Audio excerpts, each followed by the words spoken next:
since the bass sound is the main one, maybe let's check that one out first. It's this bass sound. It's called bass main tom.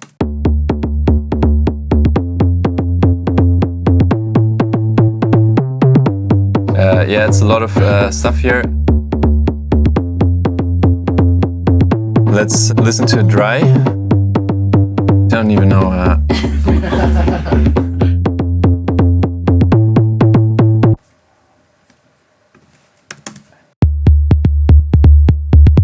So it sounded really cool. Originally it was a Ben Böhmer sample, and we can check out the original shown browser. So it was this sound. Yeah.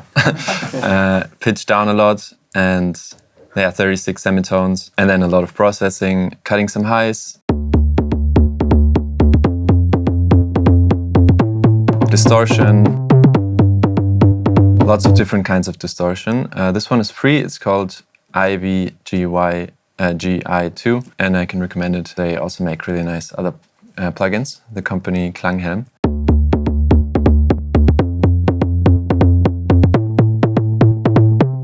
So yeah, a lot of different distortion plugins, a lot of EQs. I'm again using a parallel chain here to add some stereo width.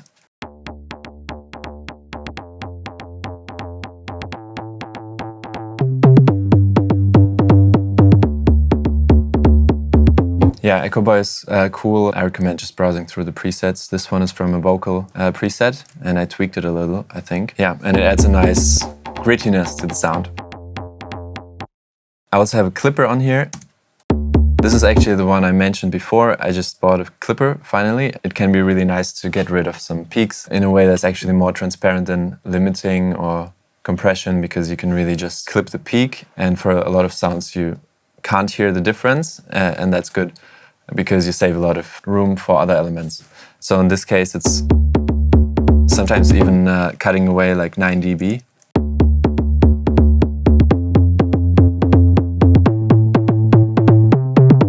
And I also wanted to sound distorted anyway, so that's why I thought using a clipper here would be nice. And yeah, compression, more distortion.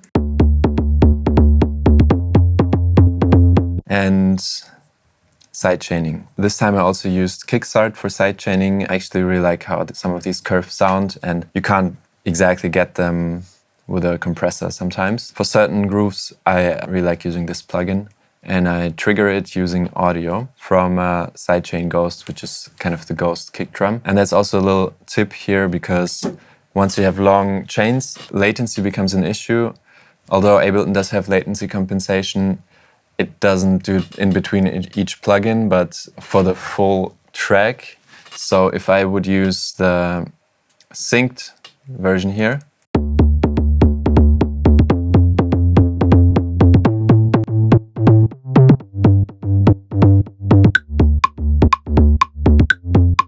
okay, this time it's working, but oftentimes if you have some plugins with latency, it's completely off, and in that case, using audio somehow fixes the issue. It has something to do with the way Ableton calculates latency.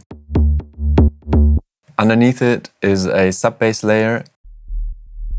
I actually found out about this one from a stream many years back. It's called Hip Hop Sub-Bass, and it's a preset in Ableton, and it is a pretty reliable sub. We can listen to it. But also it could be anything, you know, it could be just a sine wave.